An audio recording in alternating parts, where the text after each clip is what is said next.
Going to show how we run Bridgescore Plus and ACBLscore in parallel. In this instance, Bridgescore Plus is going to be the primary machine.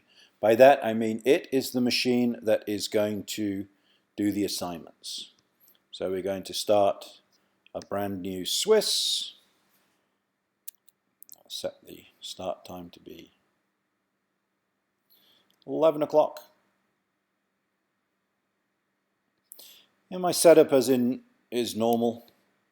I guesstimate the number of teams. I have my assigned so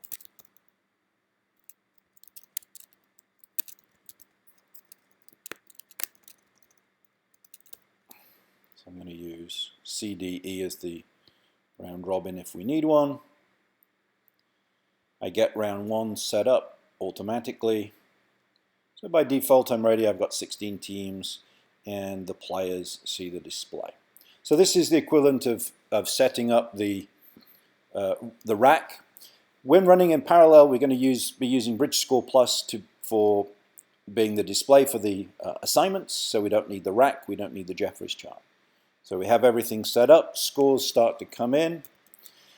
As scores come in, we enter them in both Bridgescore Plus. We enter into typically Bridgescore Plus first, and then we'll enter into ACBLscore. This way we know that the scores have been entered in both. I'm just going to fill out the remaining scores.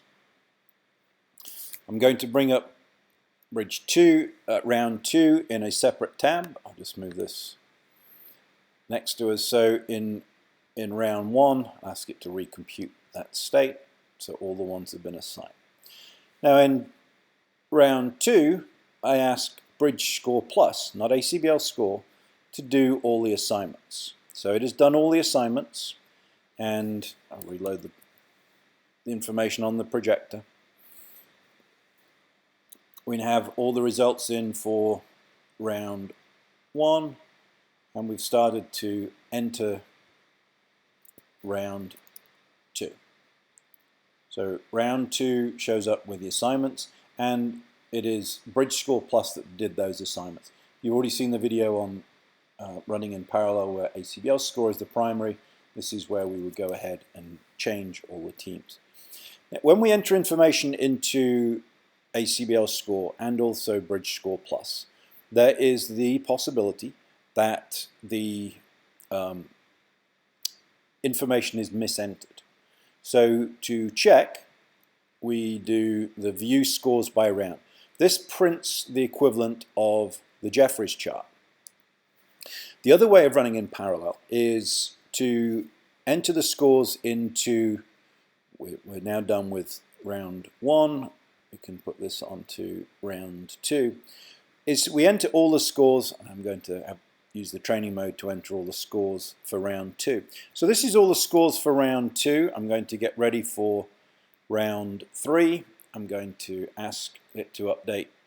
So update the state. So we've entered all the scores for round 2. We don't need at this point to enter them into ACBLscore. The reason being is you have a TD sitting there just waiting for scores to come in. They're not being very productive or useful. There's a lot of time sitting and waiting. What we can do is wait until round 3 is assigned. So I'll assign round 3, and now the projector will change the state to say that we've got assignments posted. Now the projector will show the information for round 3, and what we do is we can now go back to ACBLscore and enter the results after the round is over. And after it's done, what we do is we can check the Jeffries chart by comparing the total scores here with the total scores in ACBLscore. So this is a check mechanism to make sure that everything is running smoothly. So what we've covered here is running ACBLscore and Bridgescore Plus in parallel, with Bridgescore Plus being the primary machine.